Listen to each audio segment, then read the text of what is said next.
Good yawning this morning.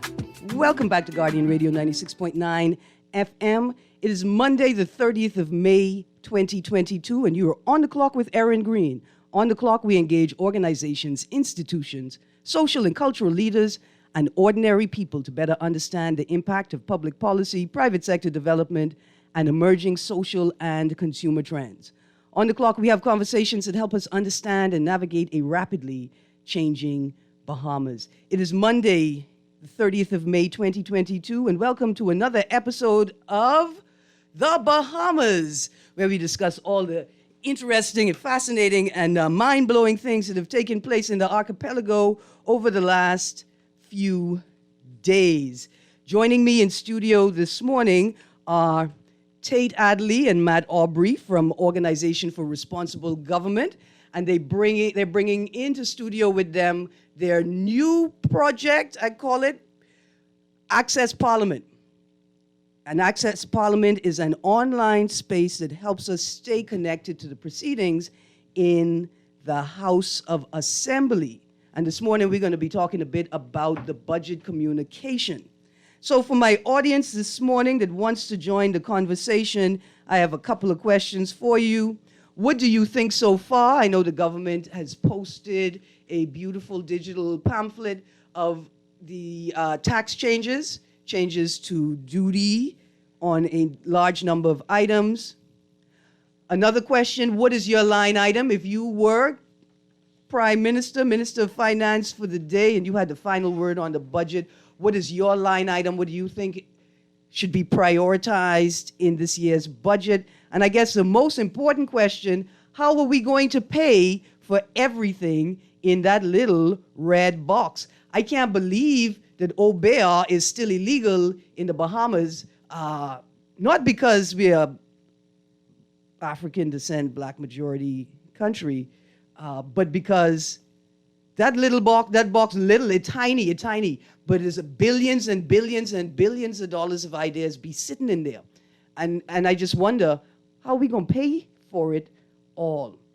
And so those are the questions I have for the audience today. You want to join the conversation, you could call us at 323-6232. That's 323-6232, 325-4316, or 325-4259. You can listen in on TV on Cable Bahamas Channel 969 or Flow Channel 612. We're streaming live audio and video on GuardianTalkRadio.com. You could download the Guardian Radio app for Apple or Android smart devices and listen to our audio feed or watch us on the video feed right there on the Guardian Radio app. And then remember the good old text line, that's 422-GR96. That's 422-4796. Don't forget, that's powered by BTC. And on a quick note, I thought that my whole month of May would be powered by mangoes. I'd put it in my personal budget. I have no idea. I'm about to call the Prime Minister, Minister of Agriculture, Marine Resources, and Family Island Affairs. And I am so glad for this new composition of a ministry because I think there's a direct link to the absence of mangoes in New Providence and the Family Island Affairs in the Family Islands. Dear Family Island people, particularly Eleuthera, I don't know what these Nassau people did to you. I am apologizing on behalf of all of Nassau and New Providence, since they're two separate places. Some people go to Miami, but I just go to Florida. That kind of vibe. But what I'm saying is, whoever made you mad, write their name on a letter and send it to Nassau on a mailboat, attached to a case of mangoes for me. And I will deal with them. I don't know if there's a mango crisis. I wish you all would send word. I could get the troops on it. I have a friend at CARICOM. We could get somebody out there. Is it the raccoons? Are the raccoons eating all the mangoes in Eleuthera, in Andros, in Abaco? Because I also have some raccoon friends, and I could help you all deal with that too. Right? Just saying, there's a whole bunch of us people in New Providence, and we are very, very sad because there's not enough mango, scarlet plum, or red plum in New Providence for our liking. And when I say liking, my doctor has told me that I need to do something about it because it's a problem. Also, I want to say condolences to the family of Asa Allbury, the farmer. Now, I know that Asa passed a while ago in the midst of the pandemic, and we were saddened to hear the news because we heard well after his passing. Asa was one of those farmers and vendors that tried to make sure that people in New Providence could have some of the wonderfulness that the people on the island had. But when Asa died, when Asa passed away, sadly, a lot of knowledge passed with him. Because it appeared as if Asa was the keeper of the scarlet plum trees. Like he knew where all of them was in Naughty Lutra. In fact, he invited us down one year because he said, girls, I can't pick enough scarlet plum, but I could show you where the trees are, and maybe you could get them yourself. The trees are like abandoned on property. It's sort of like, what do you say, common usage of the beach, right? Like common access. Like people, you could go on the property, you just can't claim it as your own. And so the family islanders have their own rules about these things, right? But Asa had relationships with people where he could access the scarlet plum. So my dear Lutheran friends, the scarlet plums are there. They're in the bush. They're waiting for you to pick them. And here we are in New Providence waiting for you to send them so we could buy them and send you all some money. This is a beautiful relationship, and I would love for it to continue. Don't let these Nassau people run you so hot that you keep all your produce to yourself. I mean, I's Nassau people, and I get it. I understand. But we're very sad. We need your help on the family islands. If you get mangoes, if you get plums, just know the people want them, and they're willing to buy them. Don't let them go to waste. Don't let them rot under your tree. Call somebody. Call your church. Ask the church if they could organize a team, a young people, to come and collect the fruit before you let it go to waste. Or better yet, call the Ministry of Agriculture, call BAIC or call BAMSI, and ask them if they have a list of farmers or vendors who would like to come and buy the fruit or collect the fruit or harvest the fruit because you can't harvest it yourself. And then they could process it so other people could enjoy it. Things are about to get rough. Things are about to get rough. And the one thing that we do have that we don't have to rely on importers, we don't have to rely on an external or foreign market, is our local fruit stock. So let's not let it go to waste this year. Okay, guys, another quick note. I'd like to thank all my guardian angels that whispered fruit in my ears, because I have a couple of other things to talk about. I'd like to say this. Who is out here telling people that banks only keep records for 7 years? Now, I know it may be an industry practice that the banks don't have to give you access to certain records that are your records after 7 years, but surely the bank keeps records for longer than 7 years because they would need those records in case there's ever a case, right? In case they ever have to go to court to deal with a matter. Surely the bank don't destroy records after. See, Batelco could have come to me and tell me, oh, we purge our system every 6 months, so there's no way on this God's good earth that we could figure out who was stalking you by telephone. See, I could sort of accept that they would tell me that, because I ain't nobody. But how could a bank be telling people that they destroy records after 7 years? Now, I know NIB payments are not the same as a mortgage. Like a mortgage could be 30 years. They got to keep those records for quite a while, right? But what I would do, I would say to anybody who's been told by a bank that there's nothing they could do to help you because they don't keep their records past 7 years, go call the Eugene DePuch Law School, ask them for the number for the legal aid clinic, and get you some good legal advice, okay? That's what you do before you give up on something like that. Also, to the gentleman in the well-tailored suit driving the scooter 1712, scooting through traffic this morning. I don't mean to be somber or rude, but, if they buried you in that suit, it would still be a good look. Stop stop doing foolishness and risking your own life and other people's lives on the road. Also, to the two gentlemen in the four-wheeler with no plates on it, but I'd like to say that the driver was in a really nice suit, Perhaps you all should stop doing foolishness on the Bahamian Road. Also, another quick traffic question. Do Corps of Diplomat plates have to stop at pedestrian crossings or even use turn signals? I just want to know, I'm not a diplomat. I don't work for the Diplomatic Corps. But if somebody could reach out and tell me if they are required to do that, I would like that greatly. And then I wanted to ask the question, do any of you really care about traffic anymore? It doesn't seem so. It doesn't seem like you all really care. And I just wanted to say this because it turns out that Lincoln Bain isn't the only bully with a deadly weapon out there.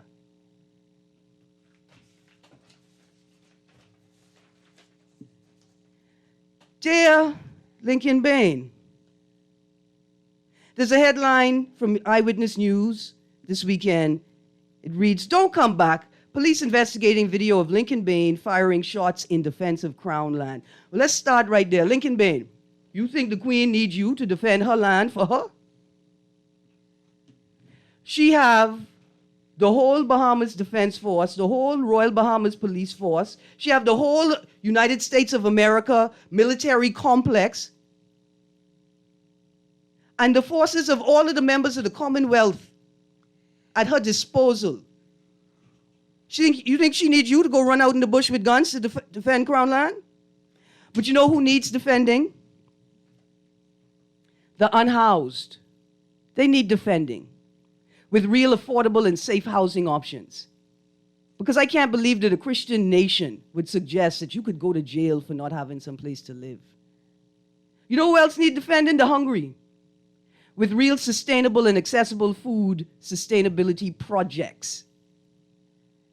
Somebody's telling me, oh no, they didn't replant pine trees in the pine forest after they took pine trees down. They planted fruit and vegetable. And somebody suggested to me because the pine trees can't grow back in the pine forest where they were removed from. I mean, grammatically not correct, but still, I'm stunned. You know who else needs defending? The vulnerable. Young girls and boys, single mothers, elderly men and women, the disabled, the differently abled, the marginalized due to mental health issues. Workers need defending in this country.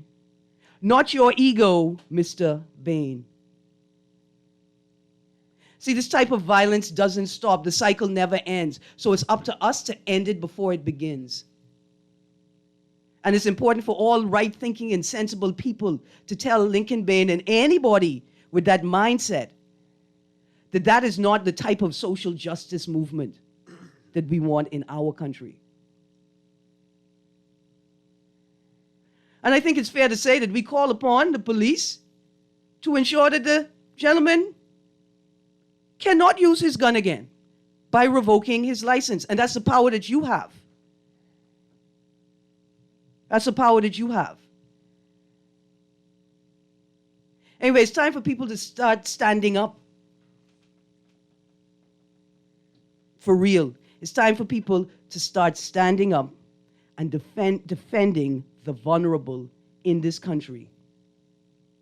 And not for political gain or social credit, but because it is the right thing to do. And talk about defending, there's a new trade union congress in the town. The Bahamas National Alliance Trade Union Congress was announced. Its new formation was announced this weekend. I'm still a bit stunned. There's still lots of questions to ask. Reports say that the new president is Belinda Wilson. The vice president is Kimsley Ferguson. And I got a ton of questions to ask about this, but I think I would like to bring in my guests, Matt and Tate, but after our conversation, right? So after we talk about the debate, I think that's something we could circle back around to, because I'm interested to see what the government, what this administration's plans are to protect workers and laborers, especially as we're so close to Labor Day. And we see that through the budget by seeing how much money they actually invest in workers and labor issues. So I got a couple of texts here. Morning, Miss Greene. He say he is full-time.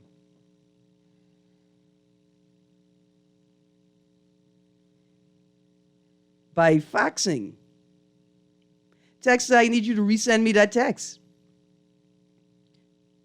Food security for this country needs defending. Another text, great show as usual. What was Mr. Bain thinking? He put himself to lead the country and acting like that, and that's what the younger people watching. He is a disgrace, one big disgrace. Mr. Bain is acting worse than minutes, and I thought that would be super impossible to do. Another text says, boy, y'all mix up. Lincoln is fighting for all of us. Y'all rather the Haitians cut and burn all our trees and we be desolate like Haiti. Oh, no, dear sir. That is not what anybody is suggesting. What I am suggesting to you is that Mr. Bain's actions are reckless and they're dangerous. And they not only endanger vulnerable people in this town, but he has endangered his own followers by not moderating his actions and behavior. He has made them more vulnerable. There are far more savvy and sensible strategies, ways to go about this, dealing with this matter. And running in the bush and firing off shots while rowing Haitians is not the way to go. That's simple. That's simple. You could defend the Bahamian people. You could have a plan of action that does not involve terrorizing and making scapegoats out of vulnerable people in your country. See, first it's the Haitians. And then next it'll be the homosexuals. And then there won't be an Erin Greene to say, hey, this isn't even a Christian nation. You can't just do away with the heathens. Good morning, Erin. Yes, please tell the chief of police, on behalf of law-abiding citizens, we need traffic police on the streets. Please, this is far too many people breaking road traffic laws, and this could be great revenue for the government. Driving in Nassau is extremely awful and unsafe. We need the police on the streets, please. Yes, we do. Please. All right, let's go to these callers dead quick. Good morning, caller. You're on the clock. Good morning, Ms. Greene. Good morning. How are you? Not bad. Ms. Greene, Lincoln being got some issues where he professes to be progressive and he's not. Right? When he should have advocated for a livable wage. He should have advocated for public housing. He should advocate for fair taxes. Mm-hmm. See? And this year the time. This is a budgetary time, and we need to meet the socket and deal with it. We need to ask our government, not the PLP. We need to ask our government, what are they going to do for housing for the poor? Are they going to continue to take all the crown land and do single family dwellings that we don't have? Are they going to perhaps do some multi-story units for where the middle class, who they seem to be budgeting for, and especially the what you call it, the public service. Are they going to build multi-units where they sell units to the public service and to the middle class and give to the poor? You understand what I'm saying? In the same building. Thank you. Thank you, sir. Thank you very much. One more caller. Good morning, caller. You're on the clock. Caller, they just attack you in a voice along with you. Pretty eyes, Erin Greene. Good morning, Bremen. How are you doing on this day? I'm good, thank you. Say it again? I said I'm good. I'm Wonderful. good. I don't have any mangoes, but I'm still good. Yeah, well, thank God in spite of. We all are here. Yes, sir. And we just have a lot of things. Yes, sir. And we got to be careful of losing our properties also. Our crown land is ours. No, it's not ours. Say it again? It's not ours. It belongs to the crown. It belonged to the Queen. Now, mind you, the but Queen she is put my it in cousin, so I escrow claim it, but it ain't ours. Anyhow, You related to the Queen? she put it in escrow for us. She put it in But I have escrow. another question for you. Yes, sir. But it's a long story on that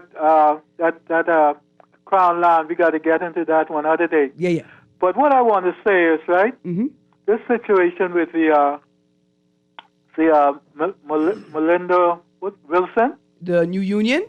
You're right. Yeah. The thing is, they had put what's the name of it again? Man, Bremen, do me a favor. Wait, I want to say something. I know you want to say something, but I want you called back when we get to that segment. Okay. Yeah. Okay. And I let the producer know to please let you in when we get to that segment. All right, guys, I'd like to thank you for your patience. Mr. Tate Adley, good morning. Good morning. How are you? I'm good, thank you. Mr. Matt Aubrey, good morning. Good morning. Always good to be here. Absolutely. I'm always glad to have you. So it's budget time, right? And over the last few days, I talked to Chester Wednesday of last week at the budget communication. And we were just talking about how important it is to be a part of the budget discussion, the budget debate, the budget communication, how important it is to follow it, to understand it, and to follow it. Whether you are an economist, whether you are the family economist and you're responsible for the short-term, mid-term, and long-term family budget projections, or you are a political advocate, you are a social justice advocate, following the budget debate and communication can help you understand what the government's intention is and also help you determine their ability or capacity to deliver on those promises or policy promises, right? I want to make a distinction between a campaign promise and sort of a budget and policy promise. And so I've asked you guys to bring along with you the newest, I think one of the newest additions to the Organization for Responsible Government Family, Access Parliament. So please tell the people briefly what Access Parliament is about.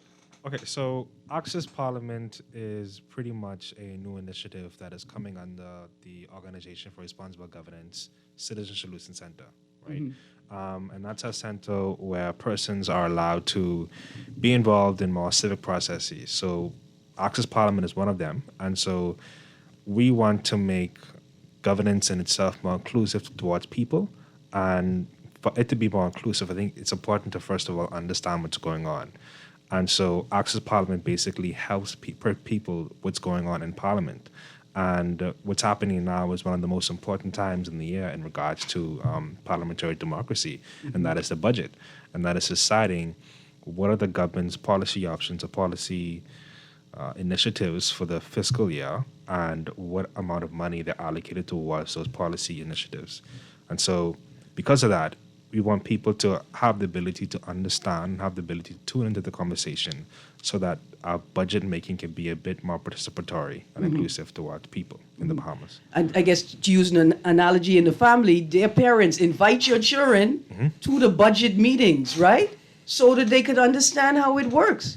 And so your children could say, look here, I know it's 6 months away from my birthday, and I haven't been a good child, so you may not have been preparing in this year's budget for my birthday gift, but I endeavor to do my best to change this forecast, right? Let them be a part at some level of the discussion so they can understand how it works. And the same thing for the Bahamian people, right? Right. Like, you know the budget is in June, so if you have an initiative you want to see in your community, get to your MPs well before June. Well, I think, and you said it so well. I mean, what we know is that when citizens are paying attention to the budget, when they are participating in the budget, as Tate says, you have better opportunities for better government. Thinking about the fact that, and you said it's for social justice advocates, it's for people who are more policy oriented, but the truth is, and I think our stand is, it's for everyone. So it's important. You wouldn't just sit by and let somebody spend your own money without having a say or wanting to know what it is. Well, but ultimately, this is the people's money. It is your taxes that are fueling government. So what we've done through Access Parliament and a whole suite of free online tools that people can go check out at orgbahamas.com and orgtransparency.org are whole things that you can then ultimately find out for yourself. What we do know that as the government presents its budget and as the opposition responds to it and as the media puts it in the newspaper, there's a lot of drama. There's a lot of things that if you just went on the headlines, you may not necessarily fully understand what the government is trying to do, the ways that it's doing it well, the ways that maybe it hasn't met its obligations yet, other areas that might still need more information. So our goal is to give people access to information so that they can look at it and see it for themselves and then have an opportunity to make an expression of interest, whether you think you support something, whether something is not to your liking, whether you have an interesting idea of a way that could be leveraged. We're in the middle of the budget season now, so it's obviously a good time to be paying attention. But to your point, this is something people should be paying attention to all year long. Right. Yeah, and so so you don't feel left out. Right. And you don't have to feel left out because, like you say, it's your money. Well, and what we know is across the world where citizens have more of a role in budgeting, they're more aware, they're looking at it, they're paying attention, and they're talking to those folks that they elected to represent them about those things. You might say, hey, well, why? Well, we see potholes in my neighborhood. How come that's not being addressed? We see our parks are not usable for our kids. What's happening about that? Education. We just had a whole stretch of time where the education was compromised for everybody. How are we spending on that? So we want to make sure that people have that understanding because this matters to you. And what happens is when citizens do pay attention, you have greater accountability. Government is more likely to spend money more effectively. Services are more likely to respond based on the investments that were made. Issues of concern can be addressed, and you build better trust between both government and the citizens. So there's a direct implication now to make sure that the monies the 10% that comes out of every purchase you make, the duties that you pay when you come in, or the import duties on different items, all of those are being spent in the right way. But there's also an important stretch to say, how do we make sure that what the government is doing now has an impact in the quality of my and my family's lives, my community's lives, and ultimately the growth of the nation. Right. Absolutely. It is one of the most important ones, even if you're not a political fanatic, right? Or you can say, I know PLP, I know FNM. This is not PLP and FNM time. This is your government, your money time.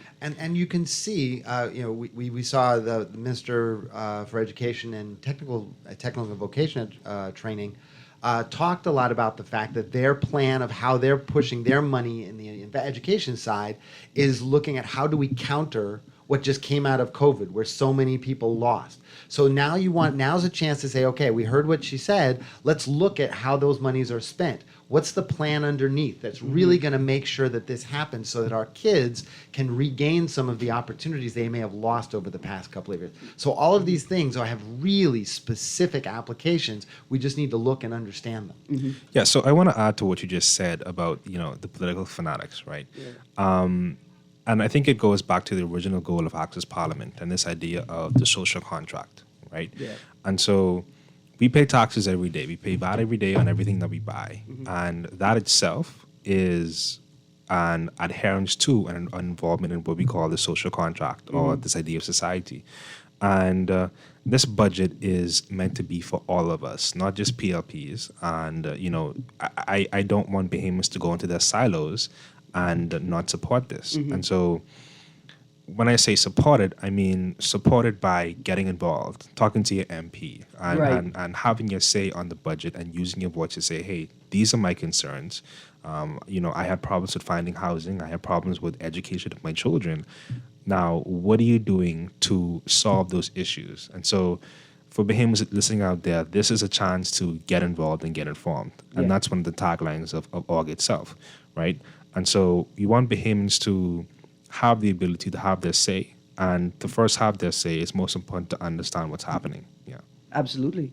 Like I was saying, we talk about understanding the government's capacity to deliver on that promise. The Ministry of Education says, look, we're focused on education. We want to return to normalcy, or we want to decrease the lack of retention. and those are great words, right? And I see, lion's share of the budget is going to education, but I need to see more specific things Right. like that, right? Like I need to see line items that suggest that you understand the new dynamic that COVID presents and the intricacies of navigating that, right? So I mean, there's a particular example I think I'm looking into. Students are preparing to take the GLAD exam in Exuma.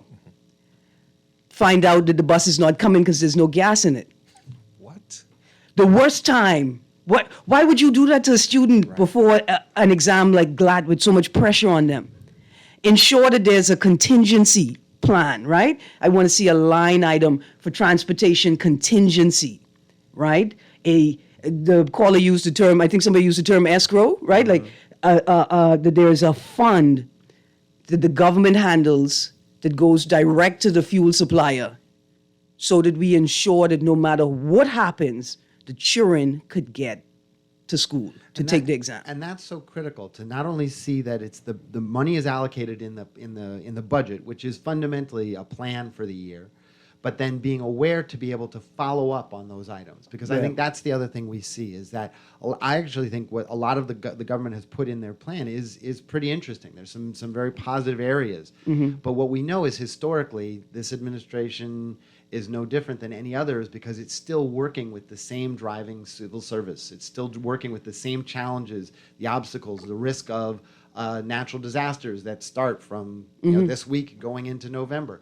And so we need to make sure that there's clear investment in how these things work together so that the execution against these plans happens. So there's a prediction of a boost of revenue that's going to be coming from taxes. That's going to be coming from following up on taxes that have been due and haven't been secured in past.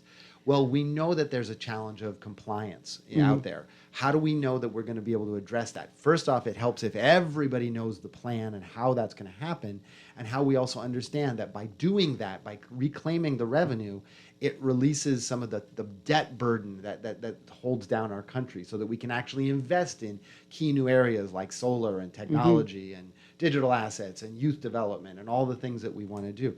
So it's really important for people to understand that this is not just about this month. It's not even just about this year. It's about how the Bahamas can move itself forward. And you, as a citizen, have a tremendous capacity to influence that. And so that's what Access Parliament and our Policy Review Center and our Citizens Charter and all of our online free tools are. They give the citizen a chance to educate themselves about the dynamics, educate themselves about the policies, and also offer their own thoughts and opinions. And that's an important dynamic. Absolutely. We got to start a project, man, on the clock in org. We need to find somebody with a policy idea and feed them through the policy center, right? The review center, and partner them with Access Parliament, right? And then we discuss, like we take the top 10 policy ideas and discuss that process on the show so people could get a sense of how citizens can participate in creating policy, right? And then I'm going to find politicians, Grammy, to pinch him to come to the studio, or her, pinches are gender neutral, to come to the studio, right? To join us in the discussion. Thank you, producer. Text us. When we come back from the break, I'm going to get into these texts. We're going to talk a bit more about the budget. What do you think is the most important line item? And maybe we get back to this union discussion, and we're going to have a good day. Except for this text here that say that somebody gas is $7.39 a gallon. Hold on. Stay tuned. Guardian Radio 96.9 FM.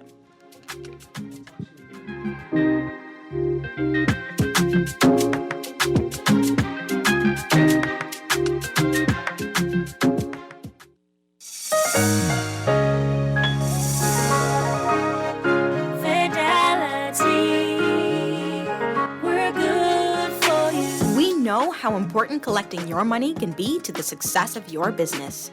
Start your relationship with Fidelity today so that we can show you the many options available to you with our merchant services.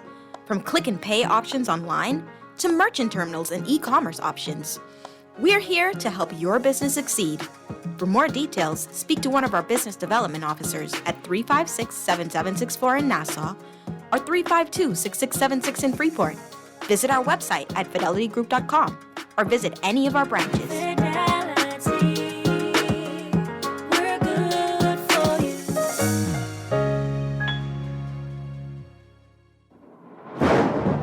Preparing for a hurricane can make all the difference in safeguarding lives. By knowing what actions you should take to reduce the effects of hurricane disaster. Get all the facts of the potential of having insurance, impact-resistant windows, home emergency power, surge protectors, essential supplies, plus so much more before the storm, after the storm, where to purchase building or cleaning supplies, waste disposal, medical care, which auto shop to go to after driving through flooded streets, and more.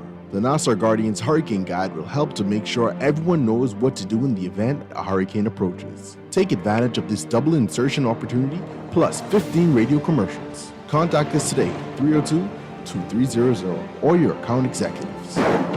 Will you be prepared?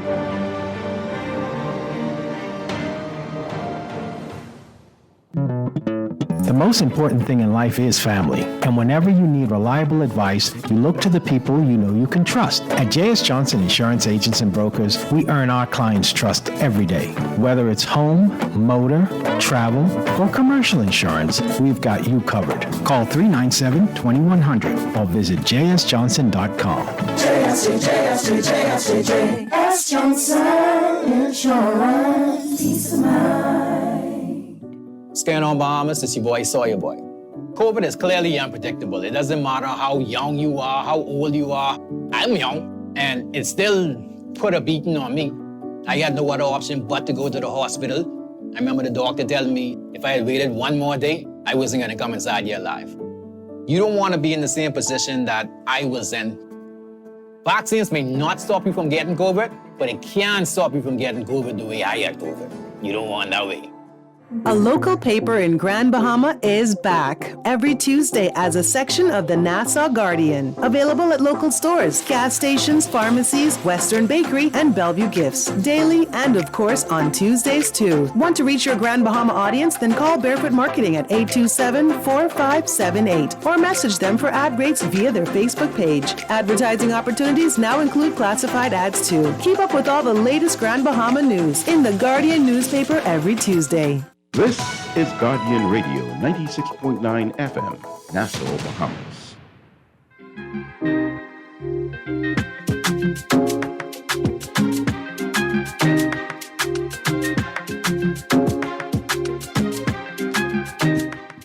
Good morning. Welcome back to Guardian Radio 96.9 FM. You're on the clock with Erin Greene, and this morning we're talking to Tate Adderley and Matt Aubrey from Organization for Responsible Government, and we're talking about Access Parliament and how to access the national debate, the budget debate, right?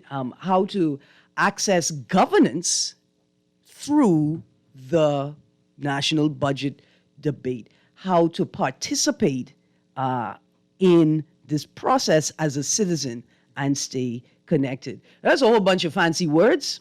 I know or could afford it.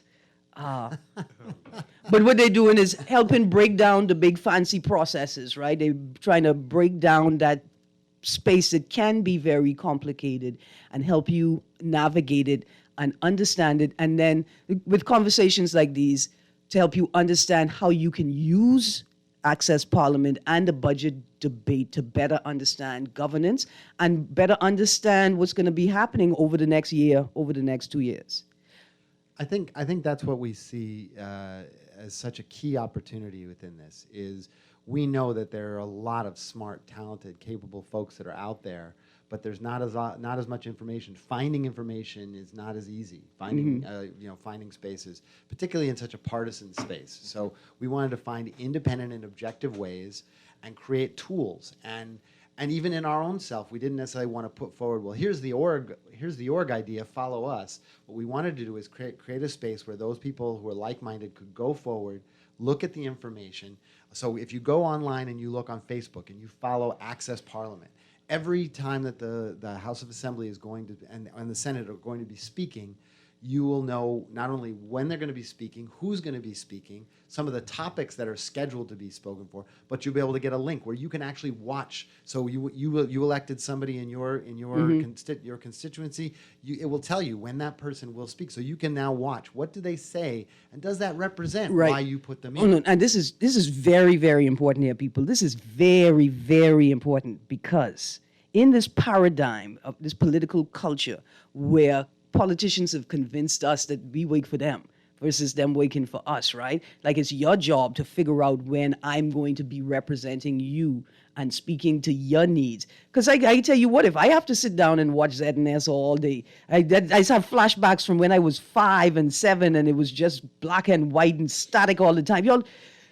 I'll go crazy.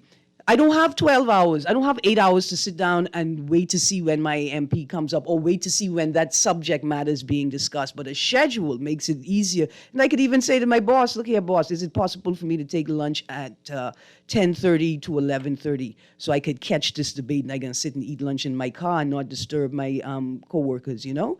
It really makes it accessible. But we also believe that dialogue is two-way. Right. So one of the new features, I think it'll be ready soon, is going to be an ability for all the MPs, senators' contact information. So if you see them present and you like something they said, you can just shoot them an email, go directly to them. If you have a concern with something they said, you can shoot them an email. No. So we're now creating a back and forth conversation. I don't want you all to run before you could crawl, right?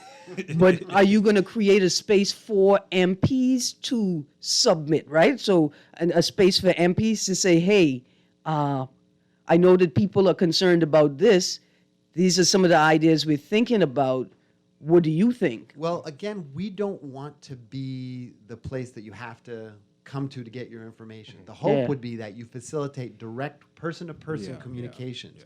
We believe in the stakeholders, value of stakeholders on all sides. So we support government, we support folks outside of government, the private sector, civil society, the opposition, any up-and-coming candidates from different parties. We want to create spaces where we can facilitate all of those folks working and talking and communicating together.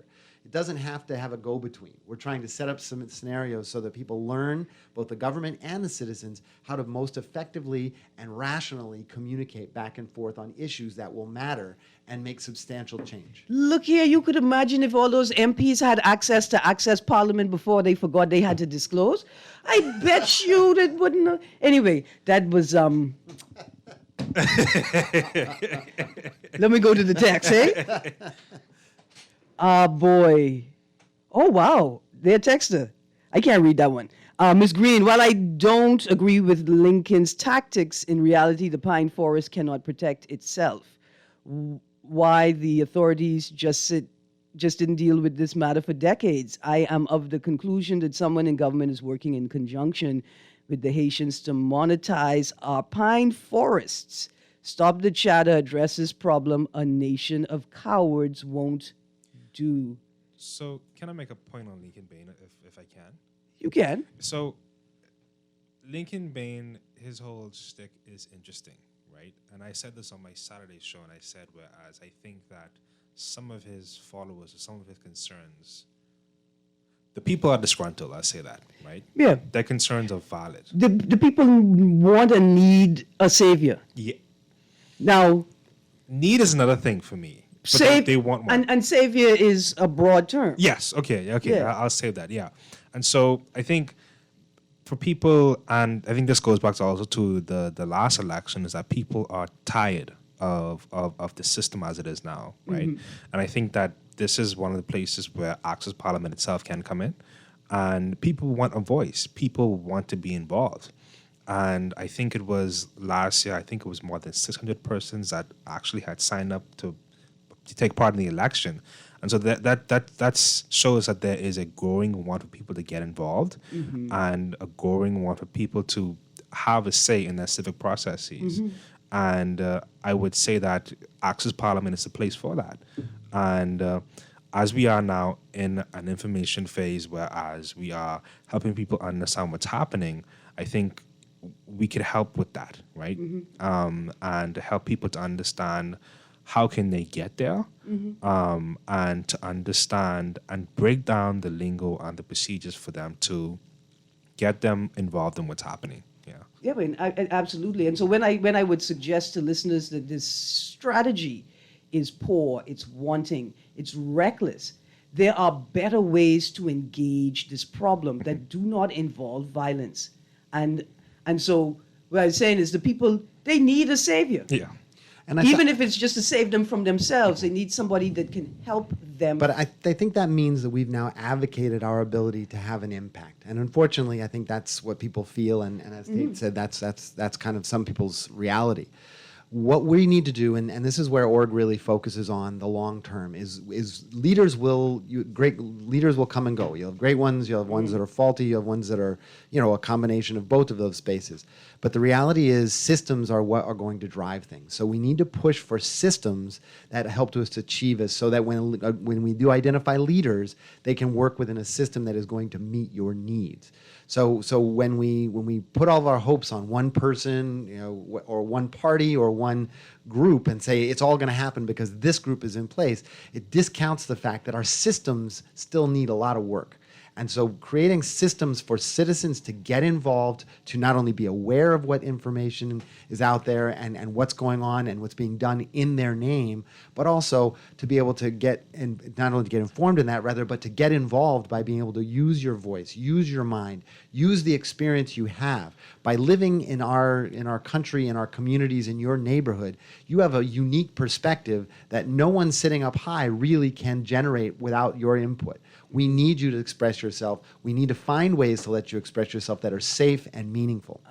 We need to find ways for you to be able to access the process of governance, right? And I think what a savior does, the only thing a savior does is brings you to yourself, right? That a savior empowers you to help yourself. And in the entire process of governance, I wonder if the political culture understands that all of these processes are to help you govern yourself and not to govern you. The only thing I would contend on that is a savior implies that we're waiting for, and I think we can't wait for. So I wanted to add that because I have an issue myself with this very vanguardist way of thinking, like the vanguard, thinking that we need someone out there to lead us, right? And for me, I'm truly focused on democracy within government and workplaces as well. And for me, true democracy is ourselves, our people, being involved in that process, being very direct in that. And I think a problem is in getting there is people that they don't see themselves as valuable in these processes. I think they themselves want someone to go out there and do it for them. But I want to tell people that you yourself, as a Bahamian, as living here, as a resident, that is a right enough for you to be involved in these processes. And I want to, in a sense, shatter that idea that we have to wait on a savior. We ourselves can do this ourselves. That's what Jesus said. I don't think y'all get the message. That's what Jesus did say, right? The way who he's called the savior. But that's the message of the savior, right? Is that only you could save yourself.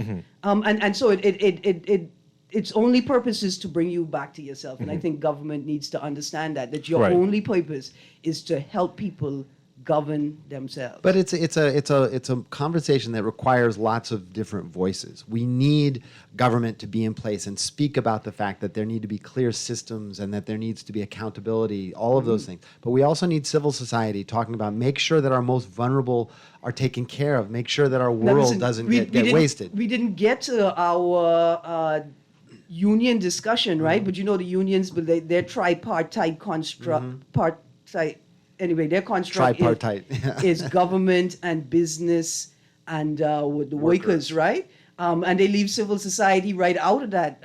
Another construct, though, civil society is an active functioning part of governance. And you can, right, that tripartite model looks differently depending on who you look at, but you could say that private sector, civil society, and government, and under civil society and private sector, the unions fall in that space too. They serve and they work as a counterbalance and a complement to each other when it's done well. Absolutely. Caller, you got 30 seconds.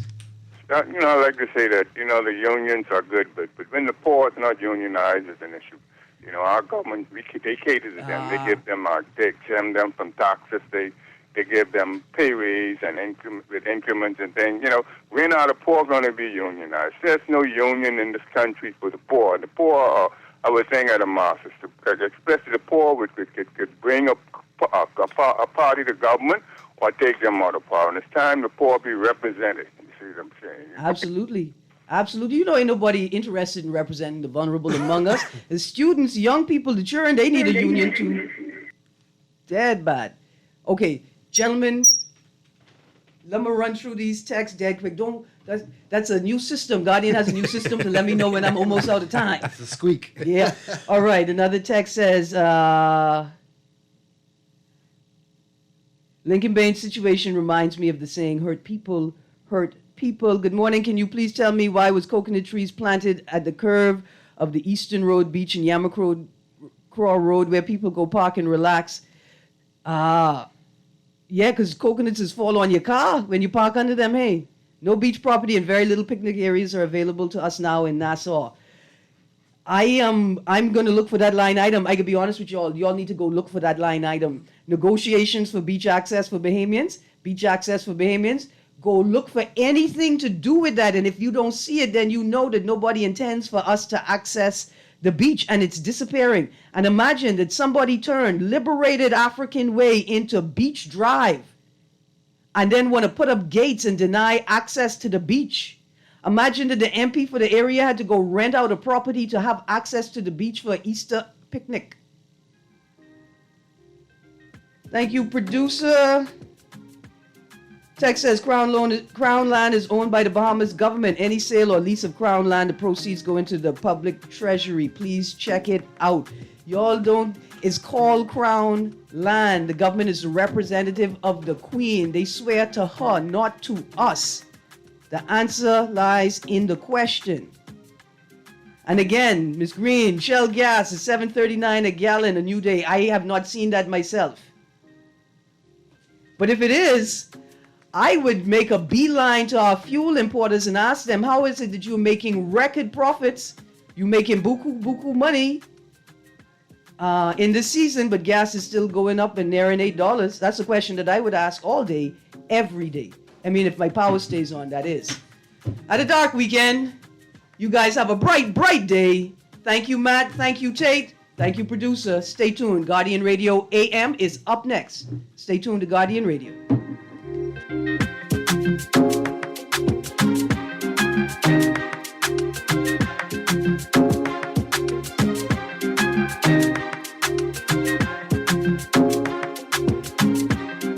This is Guardian Radio 96.9 FM, Nassau, Bahamas.